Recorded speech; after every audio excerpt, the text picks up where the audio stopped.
Dan jangan lupa untuk subscribe YouTube channel Metro TV News dan juga nyalakan notifikasinya.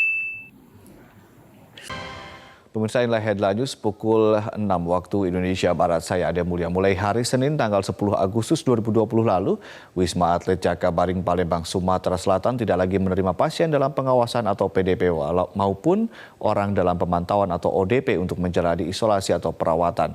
Untuk informasi selengkapnya akan disampaikan rekan Ilham Fahrul langsung dari Palembang, Sumatera Selatan. Ilham, apakah saat ini masih ada pasien yang dirawat di Wisma Atlet Jakabaring dan rencananya sampai kapan? Ya, Ade dan juga pemirsa, dari informasi yang kami dapatkan dari pengelola Rumah Sehat COVID-19 yang ada di Wisma Atlet Jakabaring Palembang, saat ini masih terdapat 29 pasien atau orang yang masih menjalani isolasi dan juga perawatan. Dari 29 orang ini, 6 diantaranya adalah orang dalam pemantauan atau ODP dan 23 lainnya merupakan pasien dalam pengawasan atau PDP. 6 ODP saat ini masih menempati kamar isolasi di Wisma A dan Wisma B di Wisma Atlet Jakabaring Palembang. Ke-6 orang ini merupakan karyawan, tenaga kesehatan, dan juga pelajar.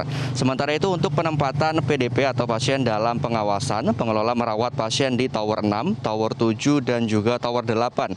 Pasien dalam pengawasan ini lebih beragam, yaitu ada yang pegawai negeri sipil, karyawan, wira swasta, mahasiswa, tenaga kesehatan, dan juga ibu rumah tangga. Gubernur Sumatera Selatan Herman Deru mengatakan meski mulai tanggal 10 Agustus tak lagi menerima pasien, namun pasien COVID-19 yang masih ada di Wisma Atlet Jakabaring Palembang tetap akan dirawat sampai dengan tanggal 31 Agustus mendatang.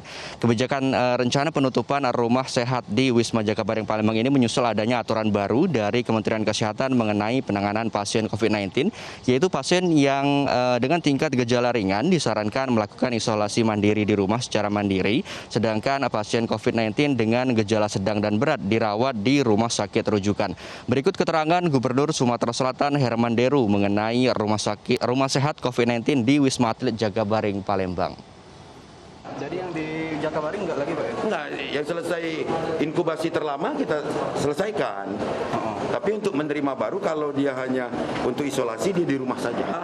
Kalau dia OTG tanpa gejala sebelum hasil swab dia isolasi di rumah, isolasi mandiri dan berawat jalan. Kalau dia PDP berat baru masuk rumah sakit. Ade.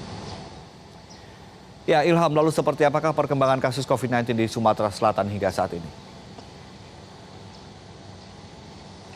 Ya, dari update terakhir yang dikeluarkan oleh situs corona.sumselprof.go.id, saat ini jumlah kasus COVID-19 yang ada di Provinsi Sumatera Selatan berjumlah total 3.735 kasus dengan 2.398 kasus sembuh dan 201 orang lainnya meninggal dunia.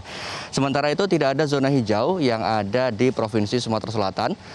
Rata-rata atau mayoritas kabupaten kota yang ada di Provinsi Sumatera Selatan bersatu sebagai zona oranye dan juga zona kuning. Sedangkan Kota Prabu Mulih menjadi daerah satu-satunya zona merah atau tingkat penularan COVID-19 tinggi di Provinsi Sumatera Selatan saat ini dengan jumlah total kasus sebanyak 108 orang. Namun Kota Palembang masih menjadi daerah penyumbang kasus COVID-19 terbanyak di Provinsi Sumatera Selatan, yaitu dengan 2.401 kasus. Saat ini beberapa daerah zona kuning di Sumatera Selatan sedang mempersiapkan mekanisme pembelajaran secara tatap muka pasca adanya izin yang dikeluarkan oleh Kementerian Pendidikan dan Kebudayaan Nadiem Makarim beberapa waktu yang lalu. Demikian Ade, kembali ke Anda. Baik, terima kasih Ilham Fahrul melaporkan langsung dari Palembang, Sumatera Selatan. Dan pemirsa, demikian headline news pukul 6 waktu Indonesia Barat. Metro Pagi Prime Time akan kami lanjutkan kembali bersama rekan Vera Bahaswan.